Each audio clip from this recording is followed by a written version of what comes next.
Hey there, everyone. Welcome to another episode of the Justice Revolution. I'm your host, James the Patriot. I have with me my co host, Justice. Say hello, Justice. Hey everyone, happy Friday. Happy Friday. This time it actually is Friday. We did a broadcast on Wednesday, and we hmm usually do broadcasts on Friday, but this time it is Friday. It is Friday, April the 7th in the year of our Lord 2023. Our other co host, Erica, she might be able to join us a little later. Not sure. She was finishing up closing on her new property that she's been really excited about. So, but we do have with us a very special guest, my good friend, my good buddy Brandon, the Big Sib Sibley from beautiful state of Louisiana. What's up, Brandon? How you doing, buddy? Glad to be back. Glad to be back on Good Friday. Good Friday. Well, we could really use some Good Friday news. I tell you what, right? So, guys, the purpose of today's show is wanted to give you guys some updates on cases that we're working. Brandon's had some pretty interesting things go on, and I'll let him talk about his in a second. But Justice and I have an unfortunate update that we need to share. As you guys know, we mentioned this on our broadcast on Wednesday that she had a court hearing yesterday morning regarding a temporary restraining order to enjoin the defendants in her case from foreclosing on her property. We presented what we thought was solid evidence that shows that the process was not done in accordance with Utah Uniform Commercial Code laws. However, the judge didn't look at those issues. He primarily focused on the issues relating to the deed of trust or the trust deed. So that's just another fancy name for mortgage. It's the same thing. Basically, what has to happen is there has to be an assignment of the trust deed from one bank to another, and they would show that whoever that bank or that the entity that owns the mortgage loan has the right to foreclose if there's a breach on the obligation. So that would be the debt assigned to it. So our main premise and our main argument is that the entity that claims to own the loan today, from an audit of Justice's loan, it doesn't appear that they do, at least on that side of the house. Now, according to county records, they do, but on the actual debt itself, the obligation, they do not. So the judge denied our motion for an extended temporary restraining order. So we were obviously dealt a pretty. It's not a good. Obviously, we wanted that temporary restraining order, so it's not a good place for us to be in. So we had to go back to the drawing board, so to speak. So I've been racking my head all day yesterday and today talking about things. There is another angle we could potentially look at on here, and we're hoping to get some evidence on that, because if that's the case, then we're going to be taking a different angle. But that's where we are. So I also learned, and I'm disheartened to hear this, is that there's back in 2008, 2009, when we had the original mortgage crisis, there was a bunch of attorneys that jumped on this whole show me the note theory. The note is separated from the deed and this and that and everything else. As disgusting as this sounds, the majority of courts are rejecting that whole theory. They're just saying, no, that's not a valid legal theory. I don't understand where that comes from. Because to me, if you don't own the debt, how can you be a beneficiary of anything? So we just got a question. Was that a Fed case or a state? We initially went to the Fed under different causes of action, and that case was dismissed. Now we're in a state court. The case hasn't been dismissed yet, so we're just trying to figure out our best course forward. So that's where we're. Justice, anything you want to add to that? Yeah, it was just really strange because the judge, he was pleasant, but I felt like he was dismissive to our actual case. Yeah. And when I asked him if he even read the affidavit, maybe forward that over to Brandon. Brandon, we'd love for you to take a look at this because it seems pretty cut and dry to me. I don't do well digesting and expressing the legalese. I don't, right? So, and I almost fully understood it. And the judge basically just said, yeah, but that guy, he was all over the place. And, I said, but Yeah. the summation was that there's no owner of the note in the trust.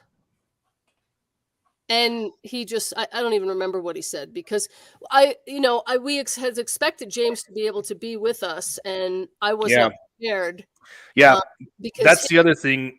Sorry, not to cut you off, Justice. That's the other thing that was really disappointing. So, Brandon and I have talked about this, and Brandon actually is going to be doing this in his case. So if he gets a different theory, or if we can find something on this, either on American jurisprudence or under Supreme Court rulings, I'd love to. But we had filed a power of attorney into this case under the Utah Power of Attorney Act. And under the Utah Power of Attorney Act, there's a provision that states that the power of attorney may, and I'm quoting, maintain and assert a claim before a court or an administrative agency. So the way that I read that and understand that is, that sounds like I can go into that court and maintain that claim before a court on behalf of whoever I have that power of attorney with. Is that the way you understand that too, Brandon? Well, that would come out of the 1789 Judicial Act. Yes, it should be that way, but of course you would have to fight. You'd have to. Yep. So my hopes is never that I don't ever have to walk into the court. But if I do, I'm going to slam it in front of their face. And there's no law against ghostwriting. There's no law that stops anybody from pro bono work. So there can be no law that inhibits the duties and obligations of contract. But we understand we're working under today what is customs, usages, and practices, right? And one of the things that blows my mind is that we can have what happened at Stanford Law by 200 law students and what they did to the Fifth Circuit judge, and people still go, lawyers are good people, right? They're just across the board accepted because you go get a license. That's under the same asinine theory that all doctors are equal, right? And it's just not. It's not true. It doesn't survive any scrutiny. But however, we've operated this long for so long, and I'm going to tell you, just like we're finding out in all my cases, it depends what ideological preference your judge is swayed under.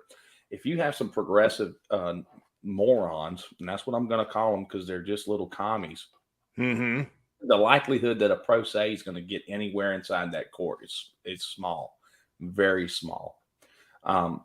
And you're going to have to pinpoint, close it, box them in. And that's what I'm doing with the one judge down there for my daughter. Is I've already wrote 2 motions telling her to vacate orders for judicial errors. What have I done already? I've already put on the record judicial errors and letting them know that this isn't going to move the way that they think it is. Same thing in the Middle District Court that's been moved out. They've had to recuse themselves. I've finally boxed Shelley D. Dick in the ears enough. They finally removed the doggone signs. We can get into the courthouse finally with vaccine passport. And of course, now I've got to box this other magistrate because she denied the emergency injunction, but not on the grounds that we asked for. We asked for equal, full, and complete access to courthouses across this country, all federal buildings, mind you. So now I'm doing a motion to reconsider. She just ignored the points of the motion and made the motion moot because we could perfect service in through the mail with Merrick Garland, the Attorney General, I think it is. But anyway, nonetheless, some of these issues have so many exceptions to them. And look, they've been building this for the last 70 years, and I say they've been building a system around themselves, insulating themselves from immunity. Whereas you go back 100 years in the 1871 Civil Rights Act, right? It created a cause of action against all government employees, right? And that's the entire purpose of the Constitution anyway, is to limit government's ability to restrict our fundamental liberties and rights. But yet We find all kind of immunities for these people who can legislate from the benches, who can, and one of our cases is being appealed already, right? And we're hoping to get to the Fifth Circuit and get some adults in the room. But it's fun in a sense when you finally start moving it. We finally started moving. Just for people here, I think I can share the screen, huh? Yeah. I can. Yeah. Let me share this, folks. I just want to show y'all this. This is, in my estimation, this is an admission of guilt. Okay. Did I share that? Nope. Yep. Hold on. Yeah. Let's make. So here's a picture, guys. On the left is Gary when we filed the complaint. Lo and behold, Wednesday we went up there to serve 2 more of the people impersonating U.S. Marshals, and we got there and it was like, whoa, what's going on here? So we filed the injunction, and this is another part that I want to discuss too, because that means we filed the emergency injunction 10, 12 days ago.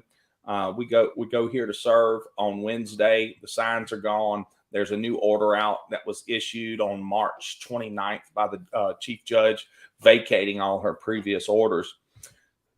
What this tells me, and then 2 days later, the judge rules on our motion for emergency injunction, is that there's even leaks inside these courthouses. Yeah. They're leaking information out of what we're filing and trying to clean up the act as we move along. But here on the right picture, you can see that the COVID vaccination record card and the Smart Health card and the vaccination proof is now gone. The people have clear and free access into this public accommodation, except for those metal detectors and things of that nature, which I'm going to work on too. They're next. But nonetheless, this is a clear indication that they're aware, that we're moving through these courts and that we're not going to give up. And that's the idea. You have to make these people believe that you're never going to stop. And I think they're finally realizing Gary and I are not here to play around, and we're here to push this forward.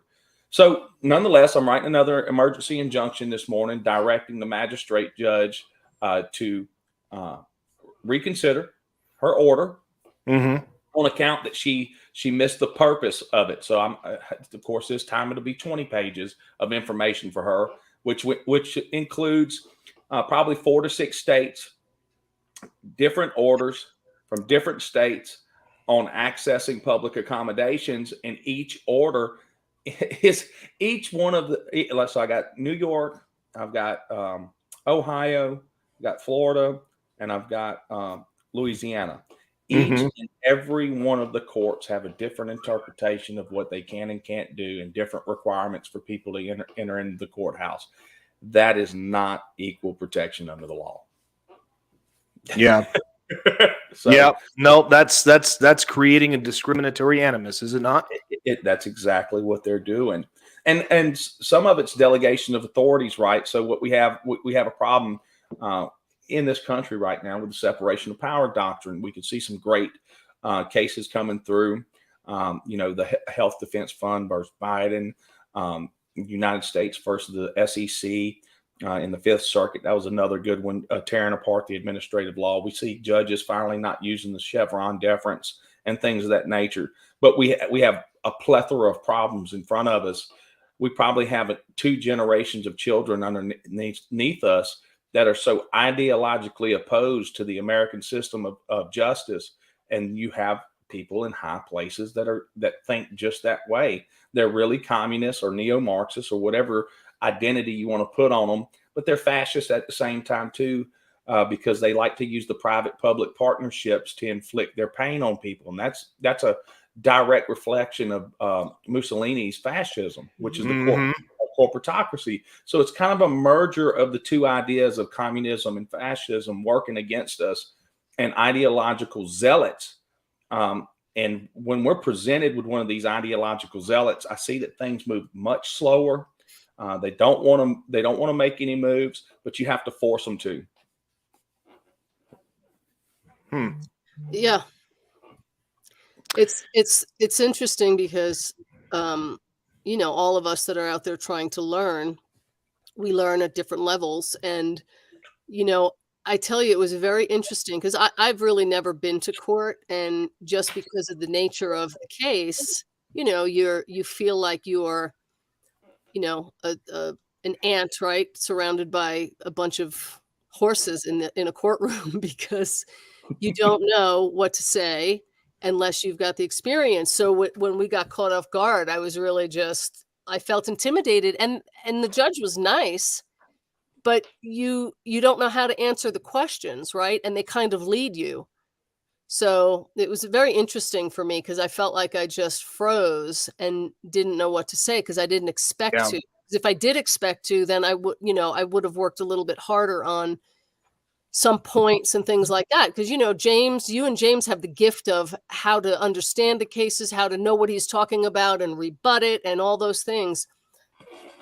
I just felt like Yeah. the judge had no, he basically dismissed our affidavit and was dismissive. That's just how I felt Yeah. about it. And, It was, sorry, go ahead, Justice. how do you, no, here's a thought. Should we, at that point, when he said that you wouldn't be allowed to help me, could we have asked for a postponement? Can you do it? Yeah, you could have viva voce entered in a motion for continuance, but he doesn't have to grant it. No. No, Yeah, I there's doubt he would. usually if you're seeking a motion or a continuance of some kind, there's got to be a good cause as a Yeah. reason why. So, Right. it wasn't, and we were, again, I was operating under the presumption of the way that I read the Utah law, Right. excuse me, the way that I understand it, but the judge threw it back into our face under the judicial code of you must have a law license to be able to talk to anybody in this court, So it goes right back to, okay, the Bar Association controls everything. Yeah. So And you as a citizen of the constitutional republic, your rights to be able to speak and or to have counsel be damned. well, and this is another problem too, because I was just speaking with Dr. Graves on this. I actually informed him of this not too long ago. You can find the article on what's called critical legal theory, and guess who wrote it? Scalia. No. No? Critical legal theory is written by the American Bar Association. No, you're serious? And it falls under the same rainbow revolutions as critical race theory and all the other neo-Marxist agendas. So that's what I'm saying. We are up against it's a dying giant right now. Yeah. But it's going to fight the whole way out. It's gonna go down fighting for sure. It's not gonna go away quietly. Hopefully we can stop the bloodletting, but I don't even know if that's possible either at this stage, because there's even the Branch Covidians and the ideological zealots that we're up against. They're so intertwined with their belief system that I don't know if they can let it go. No. So like in your court case, right? In your particular issue with the mortgage companies, here we are faced again. We know the mortgage companies have been fraudulently defrauding us for years. At 91 days, they're paid in full by the insurance, right? And so the only real, in law and in logic and reason, the only real person that has standing to come sue you or take your property is who? The insurance company. Insurance company. They're the ones who lost. So yeah. But what we've done is allow this double dipping for so long and this corruption inside the banking system that it's almost like they have to protect it. Yeah, that's exactly what they're doing. Yeah. Otherwise, they'd have to pay it back. Yeah. So that's where. So going back to Justice's case, I mean, we've got to really rethink this thing because, we had the discussion, and in Justice and her husband, her husband's a smart guy. He wasn't very involved. You know, he's taking more of a hands-off approach, but he's decided he wants to be more involved with this now, which I'm glad he is. Yes. Yeah, Yeah, sometimes you just learn too late. Yeah, it's true. It's true. You know, and I'm here to help him every single way. Just like you said, I'll write up any motions or anything like that, all that stuff all the way through. But the part where I can no longer help clearly is when you actually have to go into court and speak to this. So that's the struggle that we're having. But with that being said, we did talk about, okay, options. What are the options as we look forward? Well, her husband brought us like, well, maybe we should just find an attorney. Let's just find an attorney who can talk with us. And so I don't know very many because I don't like, as you guys know how I feel about attorneys. Right. But I do know one that I worked with in the past on another issue. So I reached out to him and sent him. He called me back yesterday. Justice, we haven't talked about this yet, but he called me back yesterday. We spoke a little bit. I forwarded over to him the complaint. And you know what? I'm sad to report that he is just like every other attorney. Yeah. His response back, and I'm just going to go ahead and read it if you don't mind. He said, as I suspected, this petition is based primarily upon the rejected legal theory that the note and the trust deed cannot be separated and must be shown. About 10 or so years ago, there were several of these cases, and they were all ultimately rejected. The entire petition is completely without merit, and they are very likely just wasting their time. This is a terrible case, and I wouldn't touch it. Wow. Yeah, he didn't hold back. So here we are, and I feel like we're so they didn't like that was being exposed, so they decided to change it and say it was not valid anymore. Well, it would go. It's like this too, Justice. So it's going to come out. And I was reading the documents today on the interagency involvement in the Proud Boys in January 6th. Okay, it didn't take a rocket scientist to know that these COINTEL movements that they're doing in the January 6th operation was a complete inside operation. Okay, well now it's coming out that local officers, Washington PD, and other agencies were involved. Well. Does the common man understand why that's a bad thing? Well, they probably don't. They probably never read all of the immunities tied into the federalization of when a federal agent deputizes a local officer. What happens? Not only do they get qualified immunity, they get federal immunity, so they can work with complete impunity at all costs to the detriment of the people. Now, where did this start? It started by the Supreme Court, the Burger Court in 1982 is where qualified immunity came from. We've got 60 to 70 years of doctrines that have been created by the courts that insulate and protect the government from the people, which it's completely it's supposed to be completely the other way around. It's supposed to be the other way around. They should not have immunities. If they're not doing the duties of their office, they're working outside the constraints of their office, they're liable. So yes, it's a big fight in front of us. I think it's you have to pick and choose your battles, right? So why do I work inside the civil rights so much? Yeah. Because the civil rights have current case law that I can use and mirror them, right? And force them back away. Because the civil rights is how they enacted the welfare state. This is how they enacted affirmative action. All the welfare, everything you see has been done under the guise of equity, right? Yeah, it has. So I stay inside the civil and constitutional rights because it's so easy to push back within those and to get justice. Now the banks are going to be tough. The banks, but again, I think we're going down that track where there won't be cash anymore if we don't. And I don't even want to go into conspiracy theories, but the trajectory of that we're on is going to collide, and it's dovetailing, right? We're dovetailing where even Joe Sixpack says there's something wrong in the world today. Yeah. So I hate to hear that about your case, and I can't speak too much because I haven't researched a lot on banknotes and all that stuff. It's not my area of expertise. And here's the sucky thing too. It's why there's thousands of different types of attorneys, because you're only going to be good within about a 4 to 5% gap. Yep. You know, you're not going to be able to go outside. I'm not an expert of property taxes like Alphonse is. It's not where I'm at. Can't be. You got it's too much to learn. Yeah. So I mean, and this was, you know, when justice came to me, you know, again, I'm not an expert in this area either. I'm like you, Brandon. I've been focusing on the civil rights side of things, and you know, because it's just like you said. I mean, there's case law to back that up and makes it easier for those arguments. We're seeing those wins, but it's like Justice and her husband and I we talked yesterday. Is like I can't shake the feeling that this just makes me sick to think about.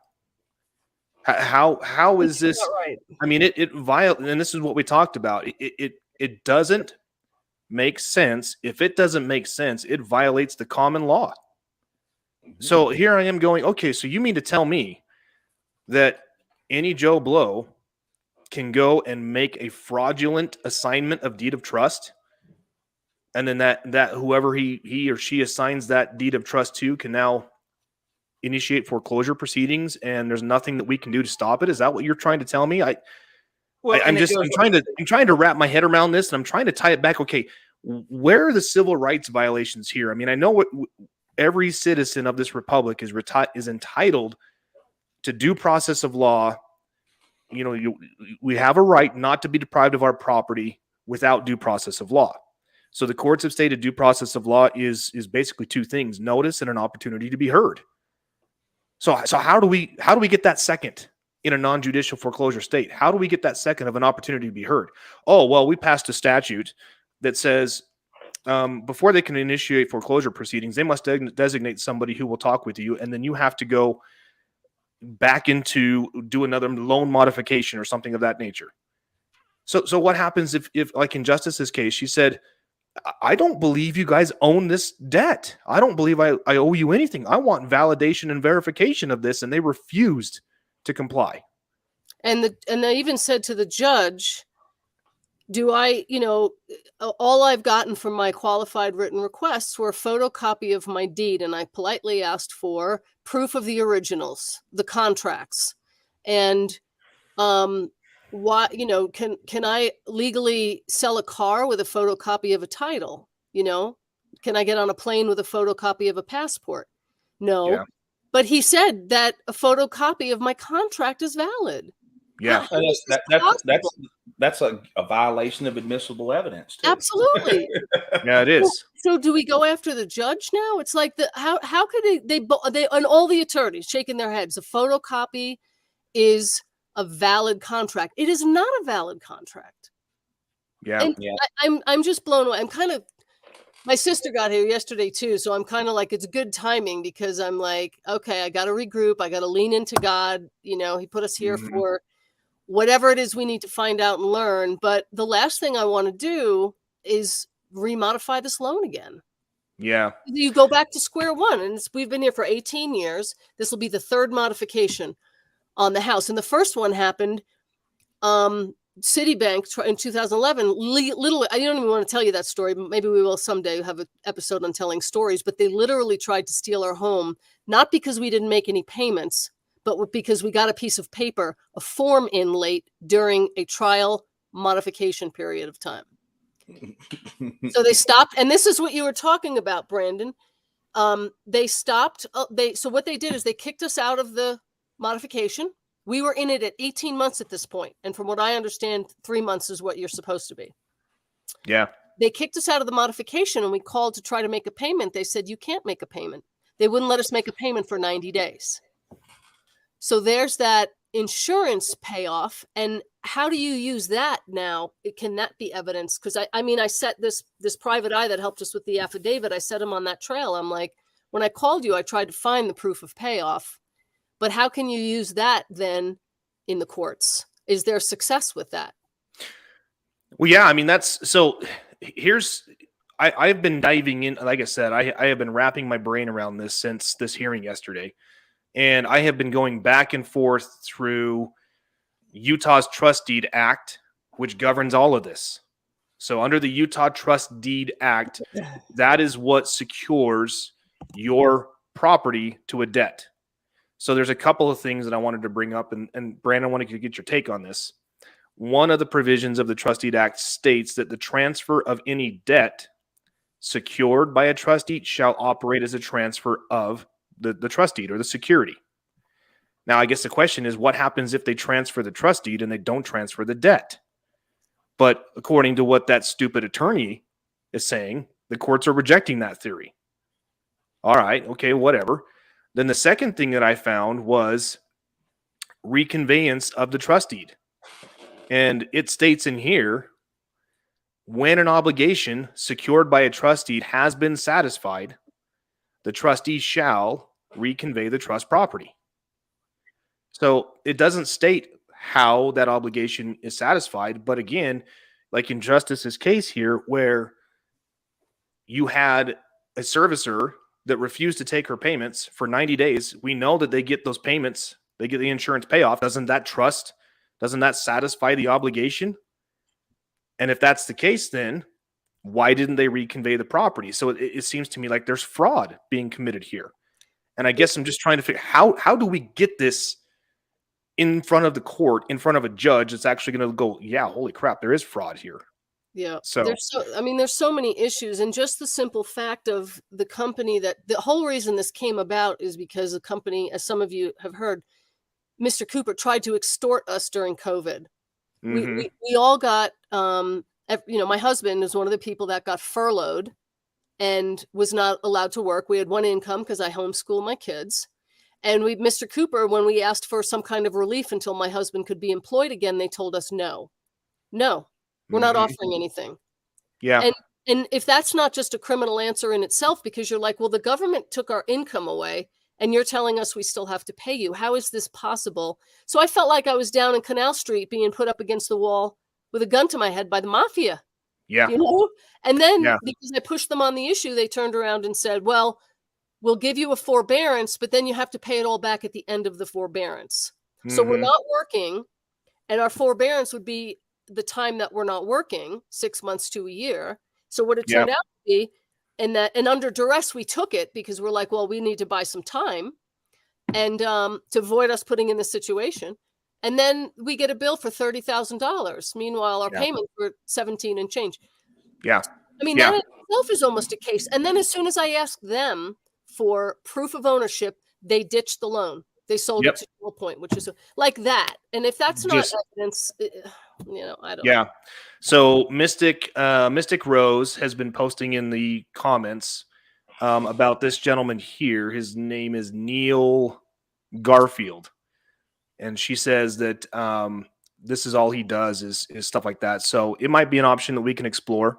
Thank you, Mystic Rose. Yeah. At this point, we're open to we just want to stop these crooks from stealing Justice's house. Right. I mean, I'm reading right here in a few federal court cases that did go to the appellate court. The trustee did not become null and void when it was separated from the promissory note, as would preclude holder of promissory note and trust deed from foreclosing. And we have 180 cases that cite this. Let's see if we can trace this down. Go ahead, James. I'm just tracing some things down here. See if I can find anything that pokes out to me. James, isn't that only a part of it though? Because at the end, the summary, he said that there's no owner of the note in the trust. Yeah. I mean, what he's showing is that the original bank sold, quote unquote, sold the loan and the trust, but they only transferred the trust. They never transferred the loan. Yeah. So here's the four. I keep seeing these four come up.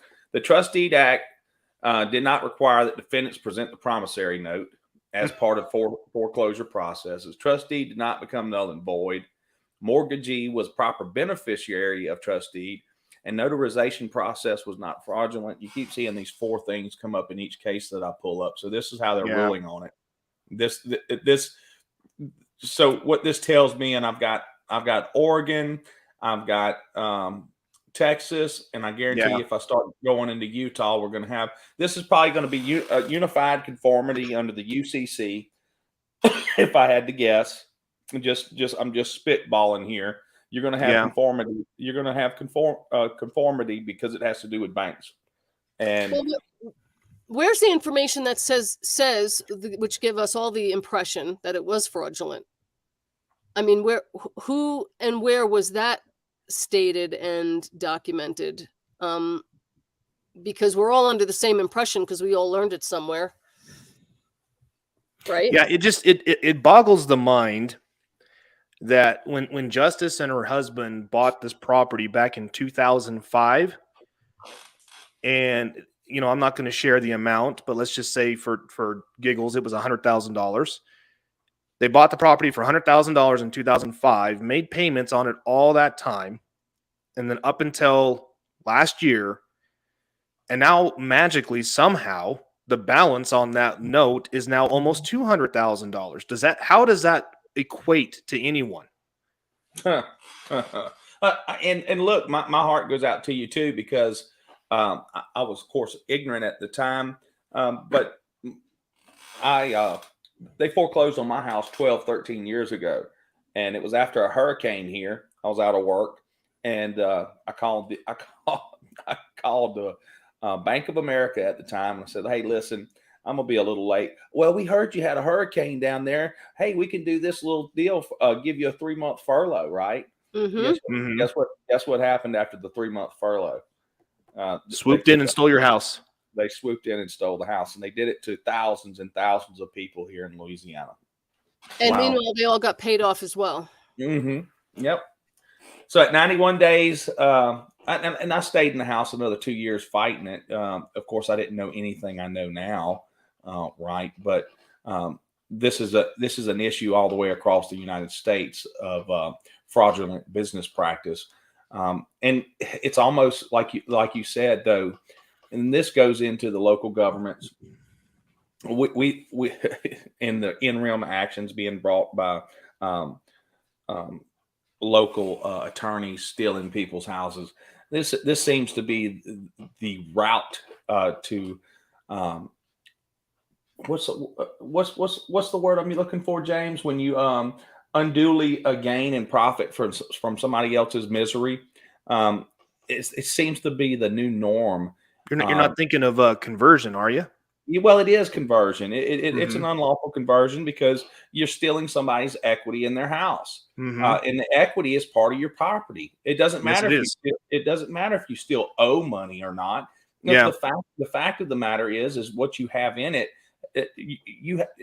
Let's just hypothetically say, in the realm of real world, you didn't pay, but you had $100,000 of equity in there. Guess what you're supposed to get back for the house is the $100,000 of equity that you have in it. So yeah.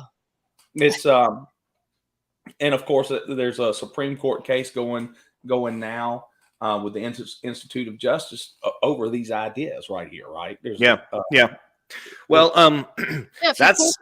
this is what I would love, and this is why I love these shows. Is when we come on and bring these issues for all of you, those of you who are watching, those of you who are listening to us. I want to tie this back because for me, I'm a constitutionalist. If you guys haven't been able to figure that out by now, then I'm not doing my job. I'm a constitutionalist. I want to get back to the basics.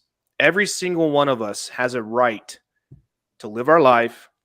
We have a right to our liberty to go where we choose, when we choose, and we have a right to acquire and possess property. And we cannot be denied any of those rights without due process of law.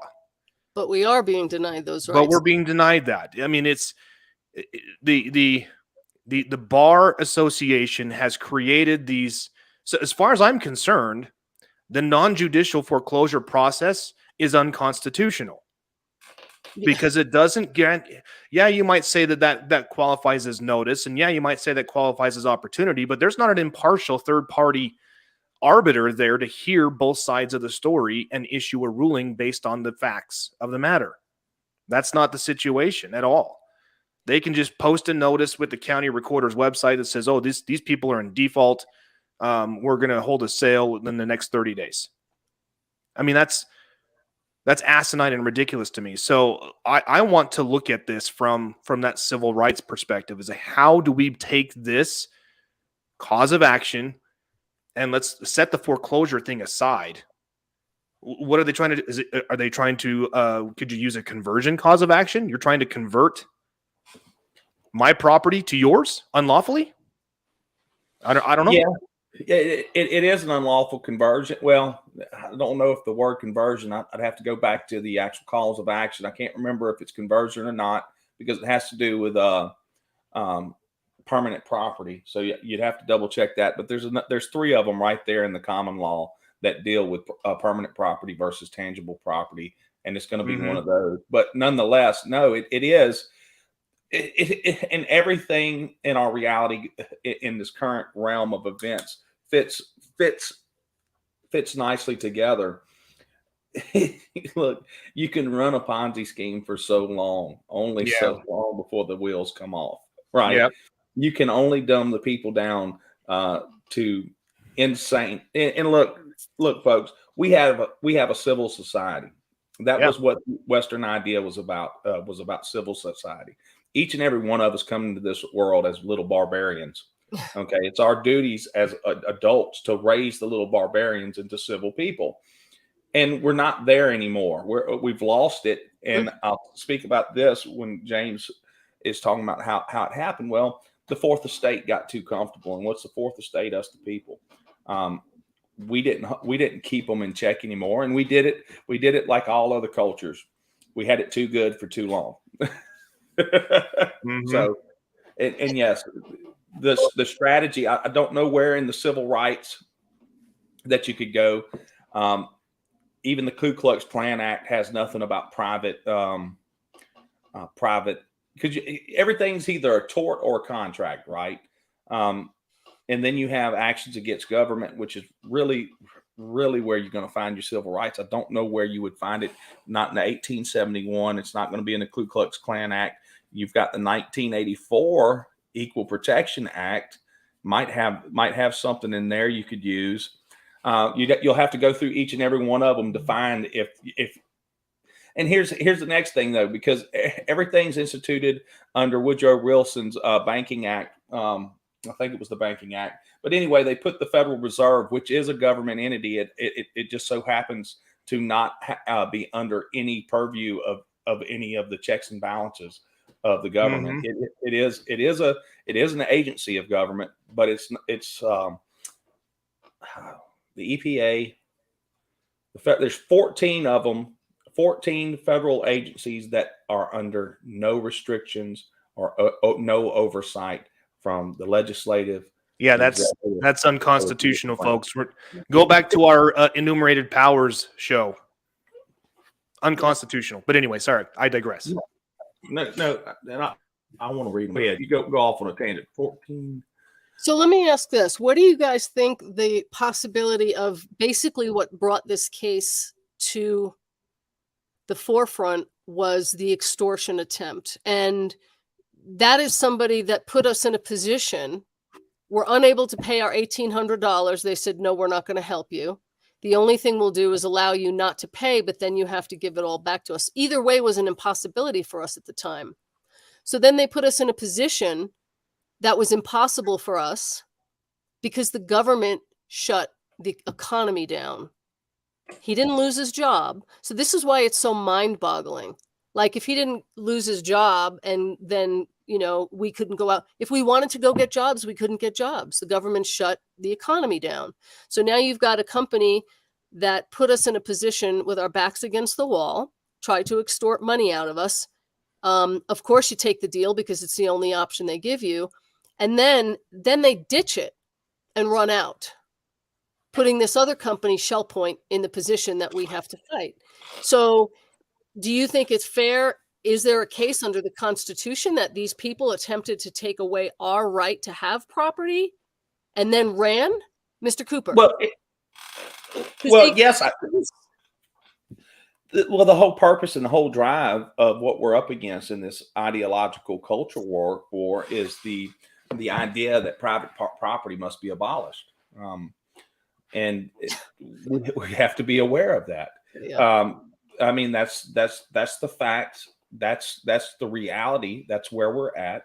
We're up against people who want to shove everybody inside these cities, and that's what they want, right? And the whole climate change, save. It's just religious zealots who just hate, never account the damages that occur to flesh and blood humans. Yeah. Yeah. Oh, and by the way, it's the Federal Reserve System. They're an independent agency, along with the Federal Trade Commission, the CIA, the Federal Election Commission. There's 15 of them that are independent agencies that have zero oversight or have to answer to anybody. So it's yeah. It's there's a lot of different things. I think, again, God bless you people, all of you who are watching right now, and those of you who will watch and will give us stuff. I've already been flooded with stuff on Telegram already from those of you who say, hey, look into this. Is this something you've thought of? Is this something you've looked at? So it really looks to me like this gentleman here, this Neil Garfield, wherever he is, looks like he's in Florida. Looks like this might be a guy that Justice can reach out to and hopefully get something accomplished there. I've also seen too, and this is I want to get Brandon's thoughts on this under the trust law.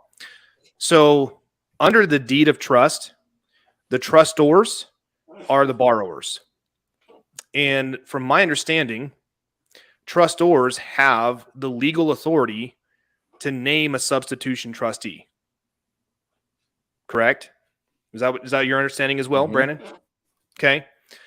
So if you're being threatened with this and you're receiving nothing, in theory, and I haven't tried this, and please, again, this is not legal advice. I'm not suggesting you go out and do this. I'm playing these thoughts through my head. In theory, one could go and file with the county recorder a substitution of trustee, naming someone else as trustee, who would then file a cancellation of the notice of default, and you would then file a revocation of power of attorney. Now you're putting that situation at odd, and you're almost forcing their hand and making them go to file a lawsuit. Okay. And I would imagine if I had to guess, of course, I didn't read my note when I signed it. And you're right. Who has time to do that? Yeah, they've got 500 pages they're throwing in front of you. Sign here, sign here, sign here, sign here. Nobody has time to read that stuff.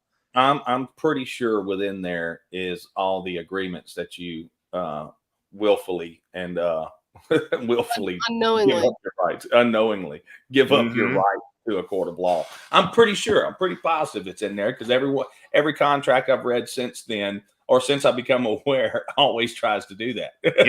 Yeah. Yep. Yeah, they do.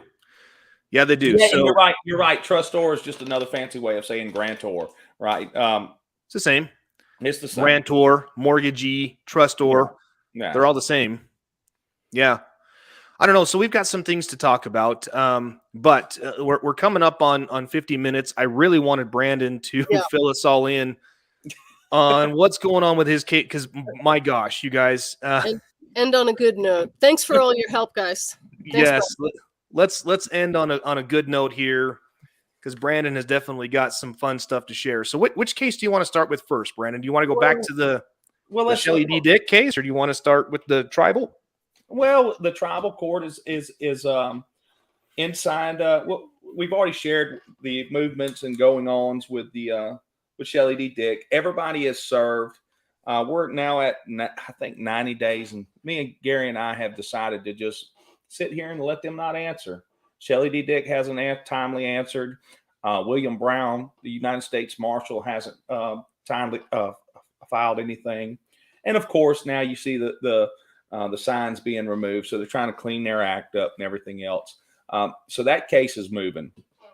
So wait a minute, you mean to tell me that the Chief Justice at a federal district courthouse has failed to answer your complaint?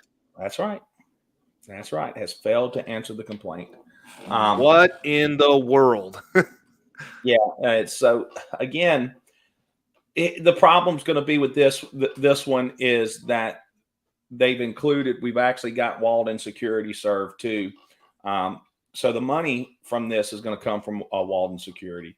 Everything else is going to be injunctions and declaratory relief.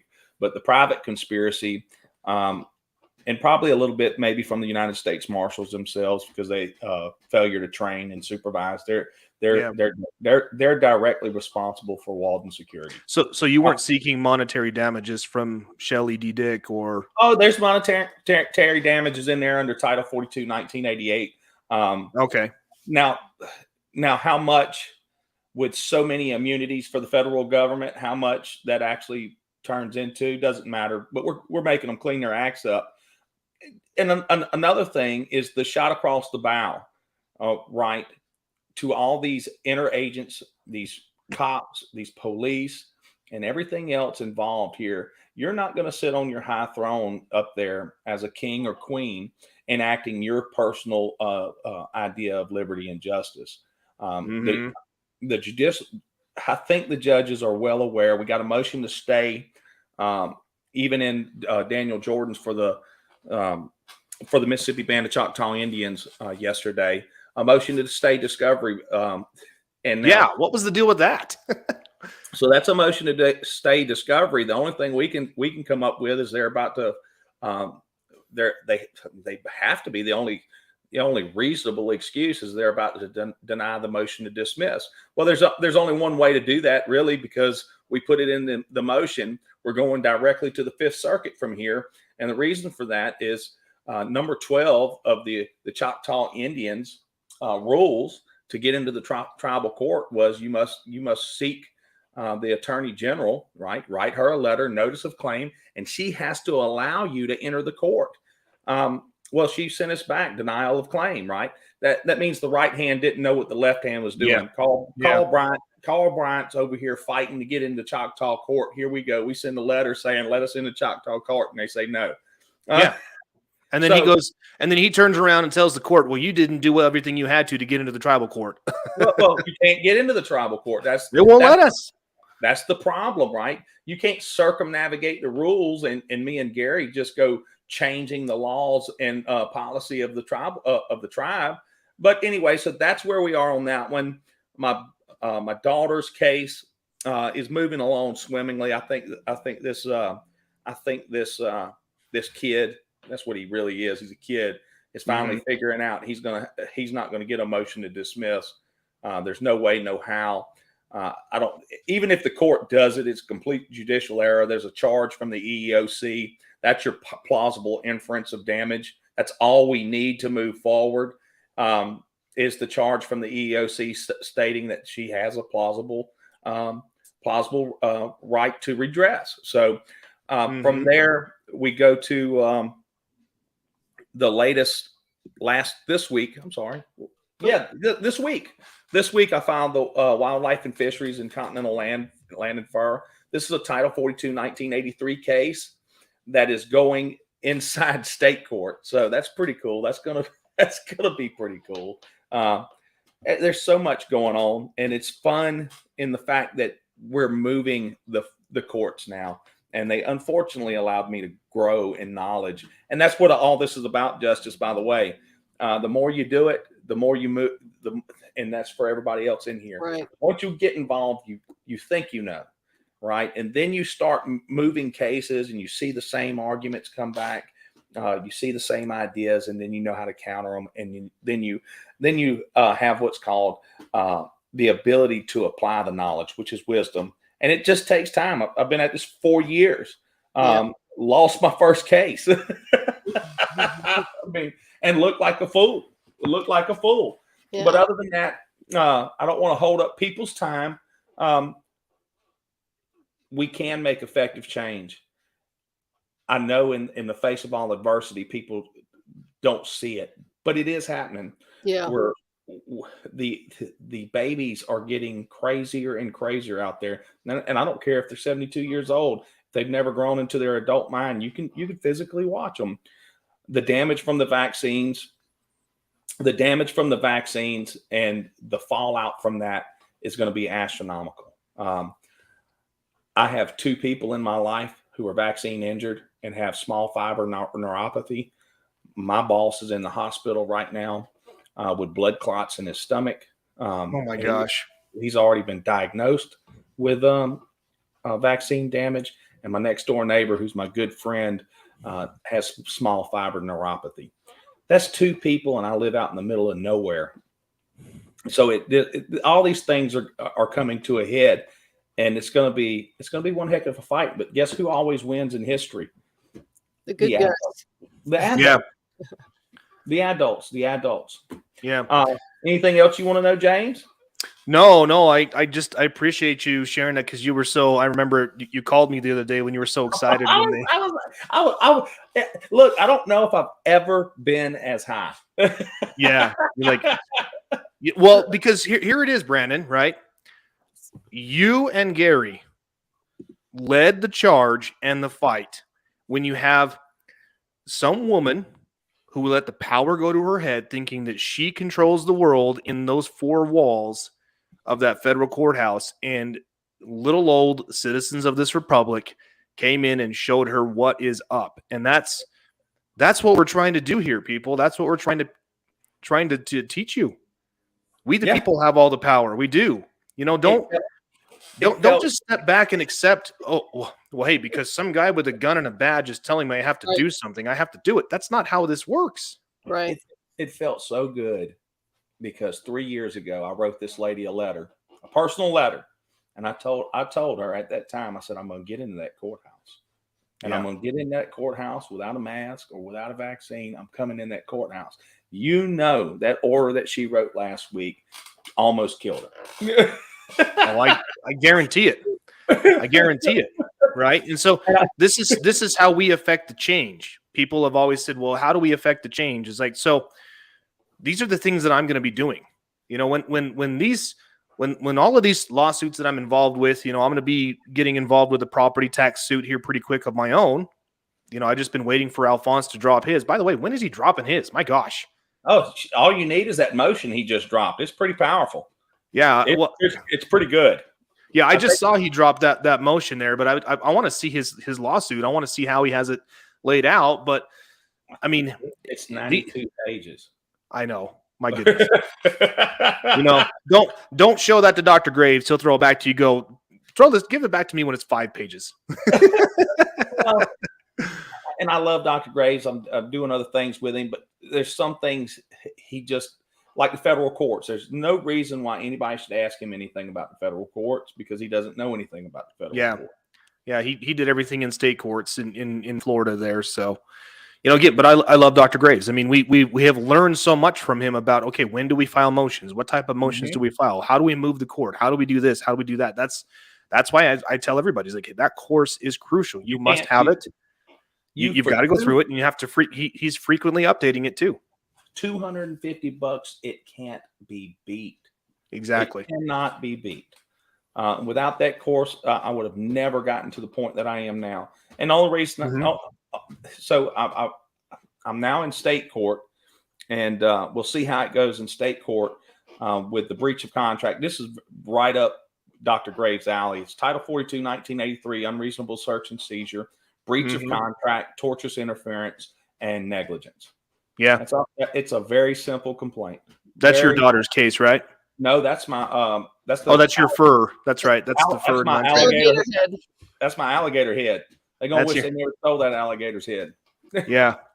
Justice and I, Justice's case is in state court as well. I mean, if there's an advantage, at least the court moves a heck of a lot faster than the federal court does.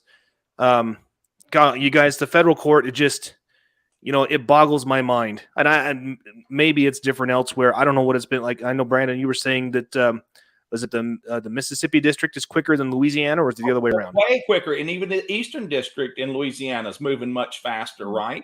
Yeah. And the judge in the Western District of Louisiana is moving much faster. The magistrate, even though we don't like the what she did with the emergency injunction by misconstruing our argument, but she's not going to be able to misconstrue it this time. And that falls back on us too, right?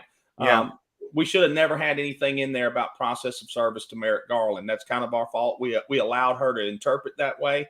Now, again, that's our fault. But again, at the end, she listed out what we had to do. So maybe it was a tip to us to get better. I don't know. We'll find out. But other than that, she's been very good. She's liberally construed our motions, turning one of the motions into a supplemental motion and adding the evidence to the complaint. So it's just moving much faster. Good. I kind of feel like that's what our judge did too, because he didn't dismiss it. I felt like he was hinting, like, I see something and it's there. Go find it. Yeah. Why wouldn't he have dismissed it in any case? And he said, if you find new evidence, you bring it back. Well, for one, I mean, the matter before the court, if you remember this, he's like, hey, that's not what's before the court today. What's before the court is this motion for a temporary restraining order.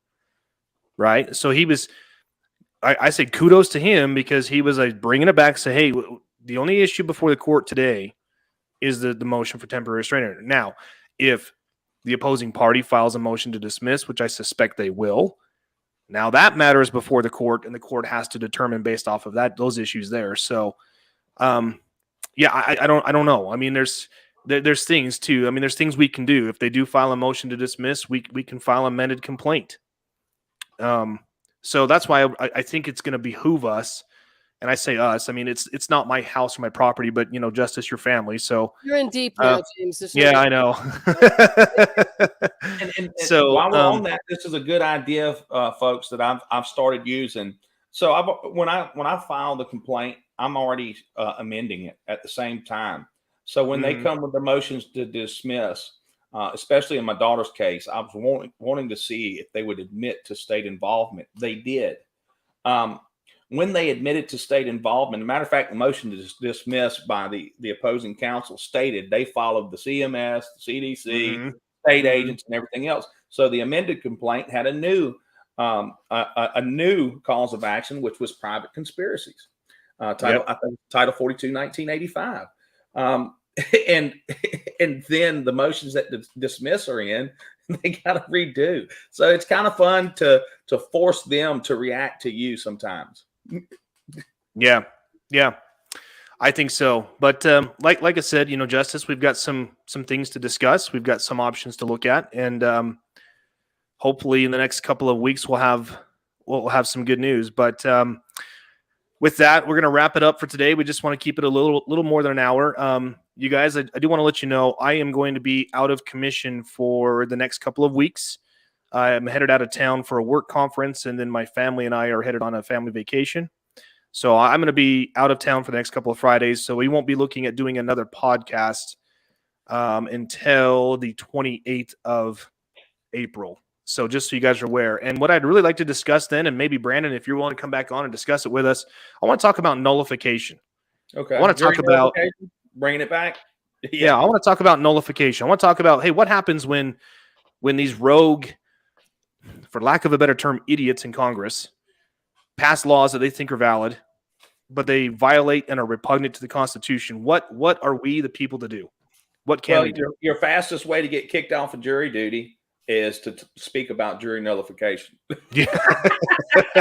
And I'm not just talking about jury nullification. I'm talking about nullification in general. We're going to talk about some pretty good examples throughout history.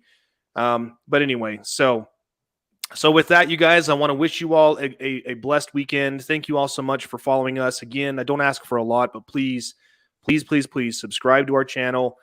Give this video a like. Share it with other people you think would benefit from this. Brandon's got his own channel on YouTube as well. What's the name of that channel, Brandon? The Big Sib. Oh, easy enough. The Big Sib channel on YouTube. Go follow it. He's always posting good stuff there. We like to do fireside chats there every now and again. Brandon has me on as one of his guests, but it hasn't lately, so I must not be on his good side. I haven't done one. Oh, is that why? Okay. Yeah. It's hard to do YouTube when you got seven cases going. Oh, I know. Oh, don't I know. So with that, everybody, thank you so much. We love you. We appreciate you. And until next time, we will talk then. Take care. Thank you, everybody. Thanks for your well wishes.